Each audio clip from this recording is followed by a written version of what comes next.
Hey guys, I am sitting in the carpool line waiting for school to release, and I figured Ellie's watching Moana.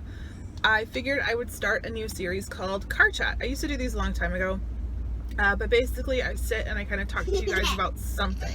I have a topic for this week, but next week, by all means, let me know anything that I can chat about, anything that I don't need to show you anything, or move around my house or anything I can sit in my car and kind of chat about. I now have a lot of time in my car where I'm carpooling my kids to and from school, so I figured this would be a fun new series to do. I don't know when I'll put them up, maybe on like Tuesdays or Thursdays, because I kind of have stuff like planned out for the rest of the time. But this week I wanted to kind of talk to you guys about summer and summer prep and what I do to have a frugal, affordable, fun summer.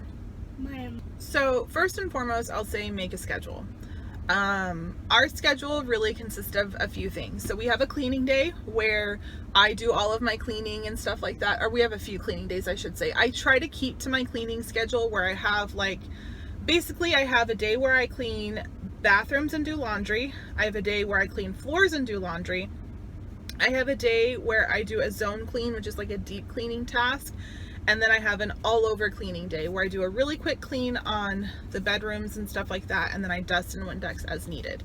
I really clean my bathrooms like on a really regular basis, a few times a week. So I really have one day where I deep clean one of them. So my house overall stays pretty tidy. When the kids are at home over summer, they truly take over their room. I will help them. I just kind of alternate their bedrooms, and I go through their closets and things like that, but they have the sole responsibility of their rooms. I like for them to really take good control of their Nemo bathroom, where it's all their bathroom. I don't use it. And then obviously the playroom and outside and their toys and all that stuff. So we do have some cleaning time each week. We have errand time where in the summer I actually coupon a lot more. I actually do a lot more couponing and sale shopping and stuff like that. So I use it as an educational type thing. We will sit together and we will make a meal plan and we'll make a grocery list and we'll grab coupons and we will budget, and everyone will get their own list and everyone has the items that they're responsible for getting. So we will go through all the aisles and so will say, oh, I have apples, or I have milk, or I have this specific rice. And obviously I'll give the bigger kids like a more specific grocery list, and the little kids have the more basic things that we get the same thing of every week because they know what they are, they see them, they remember. And then we come home and we cook together that day. I try to have the bigger kids head one meal a week. So like 1 week Trevor will get it, 1 week Aubrey will get it, and then the little kids will help that week with dessert. We don't have dessert every time with every meal, but those days the little kids will help me, pour the ingredients.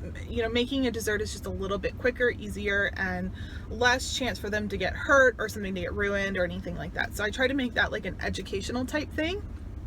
We also buy a summer bridge book. So they're a book, so it's like Casey's book is 1-2. So he's in first grade now, he's going into second grade. So it's that bridge over, and it kind of goes over last year's material and kind of gets you ready for this year's material. So I try to have them do, we basically go through the book at the beginning of the summer and we see how many pages are in it, and we try to divide it into the weeks, and we try to make sure that they get X amount of pages done each week. I always do it on a little bit on the lesser side, because if they get punished, if it's a rainy day, if we're going on a long car ride, they will take those books and they will add, they will do some more pages so that it all gets done.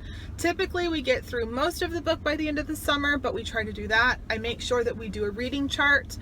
My kids have to do whatever their recommended time of reading is every day. It's not something where like they can choose to read 40 minutes one day and none the next day, so they've done their 20 minutes. No, it's you have to read 20 minutes every day. And then I do a chart, and then once everybody, and that's the key, once everybody hits their 10 readings, time slots together, everyone has 10, then we'll go do something. And at the beginning of the summer we make it so we all go to Toys R Us and we all have a budget of $10, or we all go get ice cream, or we all go and have ice cream for dinner, or everyone gets to go and pick a new pool toy or something like that. And it's a reward system to make sure that they're continuously doing their reading and they're not falling behind in their education between the reading books and the summer bridge books and all that type of stuff. This summer we are actually going to look into subscription boxes. I'll try to link down below a bunch of them that I'm looking into.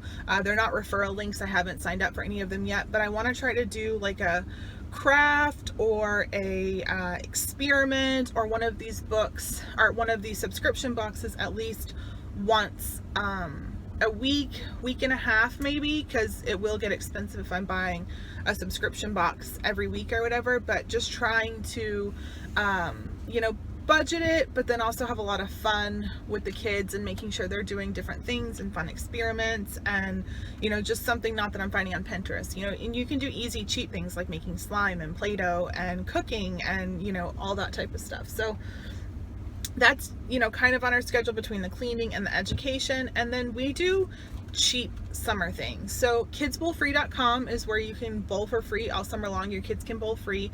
They do offer like discounted adult admission as well. And then you just have to get your bowling shoes. If you can find bowling shoes, it's probably cheaper to just buy a pair of bowling shoes. But that's something that we have done for quite a few summers, and it's really nice to know that you have something that's paid for, done. You can just go whenever you want.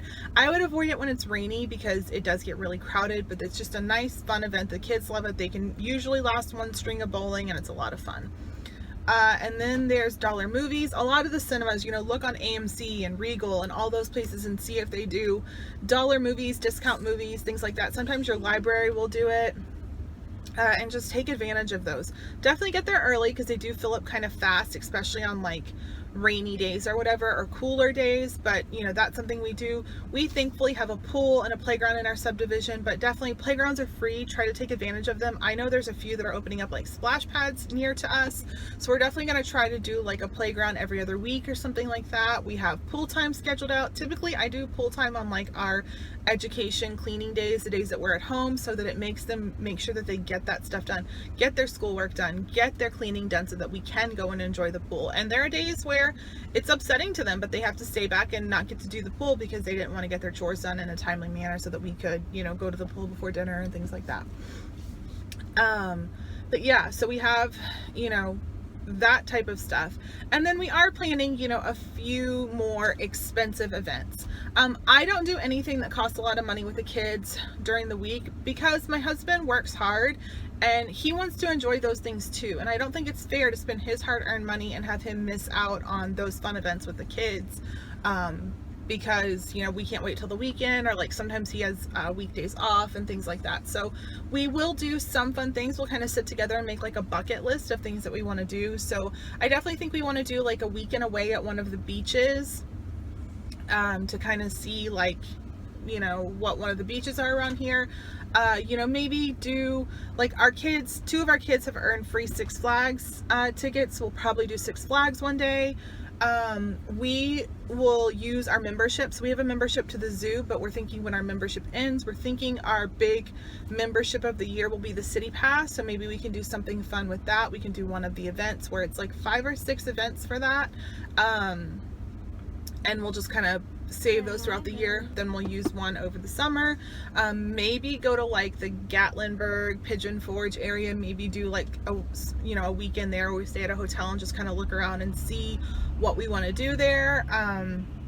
There's like water parks near us. There's all kinds of stuff. So we try to do something like maybe every 3 weeks over the summer that costs a lot of money, but we really try to just stay home and enjoy the lazy days of summer and enjoy the fact that it is lazy. And for us, typically my husband's job is busier, at least that's how it was in New Hampshire. And our expenses are way down. So we end up saving a lot of money that time of year. And so we really like to take advantage of that and really save as much as possible and, you know, just enjoy it. We do also plan like shopping days, getting ready for back to school. I set aside $50 starting the first paycheck of April. I set aside $50 until the kids go back to school, and we try to use all that money for back to school clothing, backpacks, lunch boxes, their school supplies and all that stuff. And then whatever is left over of that money is actually going to go towards paying off Ellie's tuition, which will be nice because then maybe I can be quite ahead in our tuition, which is always a good thing. So yeah, we just kind of have a schedule. We try to do fun things. I try to balance education, expensive things, cheap things, and just being lazy at home. We do try to hang out with friends and do play dates and just enjoy, my kids maybe get to do a few more sleepovers than they normally would get to, and things like that. So it's not anything that's like earth shattering. I mean, I'm pretty sure we all do that, but we don't put our kids in camps or anything like that. And for now, I stay at home, so it's easy for me to do these things because I do stay at home. I am blessed so far to not have to work. And I know that some people do have to work, and so it's not that easy, but I just try to balance keeping my kids happy and entertained and also teaching them this is summer. We can be lazy. We can enjoy just not having anything to do and staying in our pajamas all day and having ice cream for dinner and stuff like that. We grill out a lot during the summer, and just doing simple things like getting stuff to make s'mores and getting some sparklers at Target makes the kids so happy. Endless amounts of chalk and bubbles and things like that makes the kids so happy. We will take about $250 to $300 out at the beginning of summer, and that's our money for bowling shoes, bubbles, socks, the dollar movies. If there's something like at the library that's like a couple bucks admission, things like that, definitely follow your library and things like that, because they will offer like kid events or whatever.